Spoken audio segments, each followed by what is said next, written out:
فاش كنتي صغير كنتي كتفرج في الابطال الخارقين بحال سوبرمان سبايدر مان داك خونا اللي عنده خاتم خضر وبزاف ديال الابطال اللي عندهم قوه خارقه. ولكن عمرك سولتي راسك واش كاين بشر في الحياه الواقعيه عندهم قوه ماشي عاديه نقدروا نقولوا عليها قوه خارقه؟ في هذا الفيديو جبت لكم امراض كتعطي قوه خارقه كيتمنوها بزاف ديال الناس. قبل ما نبداو دير شي لايك واشتراك هما اللي كيعاونوني باش نكمل في صناعه المحتوى. نبداو باول مرض اللي هو تضخم العضلات ولا ما شي العيبه ما عرف شنو هو اللونغلي عندي مشير انا. ما علينا. تضخم العضلات. شخص عادي الا بغى يكبر العضلات ديالو خاصو ينضبط على الرياضه الماكله النعاس وغالبا هادشي غادي يطلع له في راسو. اما الاشخاص اللي مصابين بهذا المرض العضلات ديالهم كتكبر بلا حتى مجهود. عضلاته كتكبر هو ناعس هو كياكل كيقرا بالعربيه عايش حياه عادي والعضلات ديالو كتكبر. ولكن شنو هو السبب؟ الجسم ديالنا فيه واحد البروتين سميتو الميوستاتين وهذا البروتين هو المسؤول على تنظيم نمو العضلات في الجسم. داك الشيء حدو قدو الا ترينيتي غادي يكبروا الا ما ترينيتيش ما يكبروش. هو المسؤول على التنظيم ديال العضلات. ولكن فاش كيطرا شي خلل في انتاج هذا البروتين العضلات كتبقى تكبر غير بوحدها.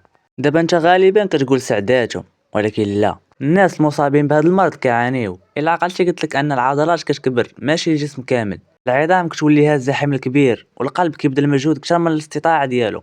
بالاضافه الى ان المصابين كيعانيو من قله المرونه والتناقص الحركي وبزاف ديال المشاكل وهذا المرض ما عندوش علاج. فهمتي دابا واحمد الله وسير تريني على راسك انت باغيها ساهله.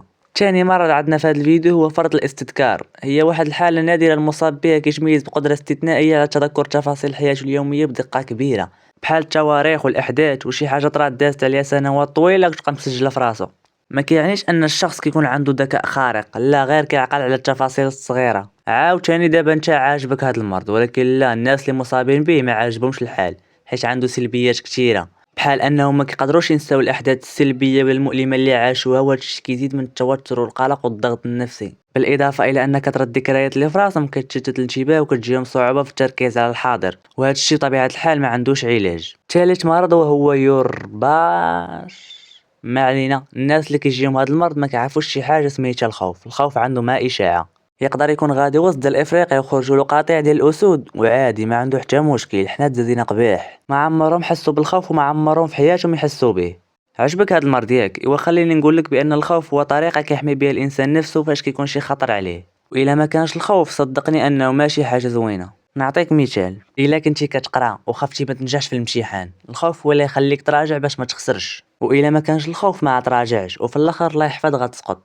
على هذا الحساب انا وشي وحدين مصابين بهذا المرض عندي الباك وقليل الا فتحت شي ضفشه ولا كتاب الراجع. جالس مقابلكم غير نتوما كنصايب لكم في الفيديوهات ومدعموني في الاخر بتا لايك حشوم عليكم وحق الله. المرض الرابع والاخير هو عظام غير قابله للكسر. هذا المرض كيخلي العظام سميكه وقاصحه اكثر من العظام العاديه وهذا الشيء كيقلل الاحتمال انها تهرس فاش كطيح ولا كتضربك شي حاجه. وهذا الشيء ما مزيانش حيت عنده بزاف ديال الاضرار. مثلا العظام كتفقد المرونه ديالها وهذا الشيء كيعرضها للتشققات دقيقه وايضا كتضغط العظام على الاعصاب والنخاع وكتسبب الام ومشاكل عصبيه وغيرها من الاضرار. راه عمر شي مرض غيكون زوين غير احمد الله على السلامه ديالك ولا كنتي مريض طلب الله يشافيك. هذا الشيء اللي كاين. الا بغيتي تدعمني بلايك واشتراك الا بغيتي مثلا الا بغيتي. وإلا كنتي كتفرج في الانمي وبغيتي تعرف واش المشاهده ديالهم حلال ولا حرام تفرج في هذا الفيديو على القناه.